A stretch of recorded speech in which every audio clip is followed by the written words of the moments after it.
So mga Zizi Love, ayan dito na nga po kami sa Zambales. Ayan, itutur nga namin kayo dito sa beach ng Zambales. Ang ganda ng tubig. Sa pangpang pa lang, malinaw na. Ayan ang aking Kia, sinimulan na niya. O diba, ang sarap talaga pumunta ng mga probinsya, tas maliligo ka ng ganito. Magtitimpasaw ka kahit napakataas ng araw, kahit mainit sa balat, pero pag nakababad ka sa tubig, ang sarap-sarap. O diba, minsan nga lang makapunta sa mga ganitong lugar, kaya wag mo na ang palampasin pa. I-enjoy mo na kahit maghapon ka dyan, walang problema. Bahala na ang kulay mong mag-adjust sa'yo. Pagbalik mo sa Maynila, ikaw ang kakaibang kulay. Alam mo na. O diba? Pero dahil nga nandyan ka, lubos-lubosin mo na. Ayan, may mga bangka, barko.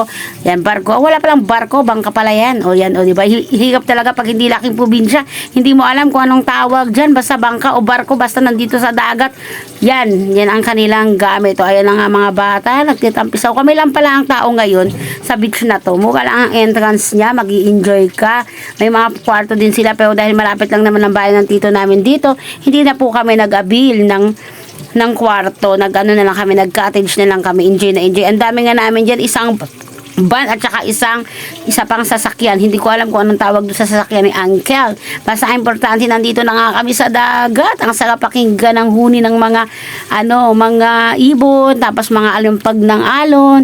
Ang sarap talaga, nakakawala ng problema. Pagbalik mo sa Maynila, magsisimula na naman ang iisipin mo, pero ngayon mag-enjoy ka dahil nandito ka ngayon sa Zambales.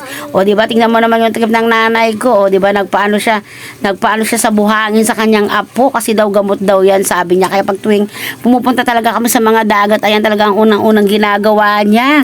Nagpapahiga siya dyan sa mga buhangin, tapos pinatatakpan niya yung katawan niya ng mga buhangin, tapos dadaanan siya ng ng alon. Yan ang mga gusto niyang trip. Yan, o. Tapos dito naman kami, dahil sobrang init nga, hindi muna kami nagtampisaw. Siyempre, nag-video muna ang nanay ninyo, pang reels at saka zone reels. O, diba, kahit saan ka nga naman talaga mapunta, hindi pwedeng wala kang entry for the days. Ayan. Pero mga bata, pagdating, nagtakbuhan na. Kahit ang taas ng araw, masakit sa balat, pero sa kanila wala yan. Kasi wala din sa Maynilang ganyan. Puro kami gripo, tabo, pero dito, lulublob ka lang, kusang babasain ka na, o diba? Hindi nakakatamad humawak ng tabo. O, tatampisaw ka lang dyan, bahala na ang alon magbabasa sa'yo. Ang sarap, nakaka-relax. So, ito nga pala ang buong place niya. Ayan, ang daming ang mga bangka na sinabi ko kanina ay barko. Sorry naman po.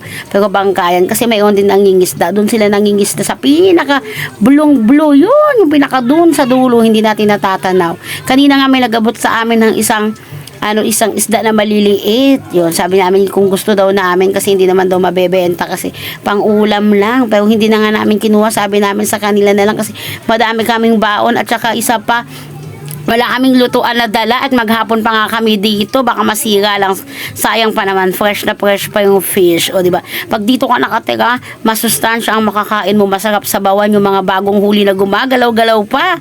O diba, pero pag sa Maynila ka, hindi na gumagalaw, pero need mong bumili ng pagkain. O diba, ayan na, nag-enjoy talaga kami, sobrang enjoy na enjoy. Pang ayaw na nga namin umuwi, pero hindi pwede dahil may pasok. Pero dahil hanggang ngayon ay nasa isip pa rin namin na nagsambales kami.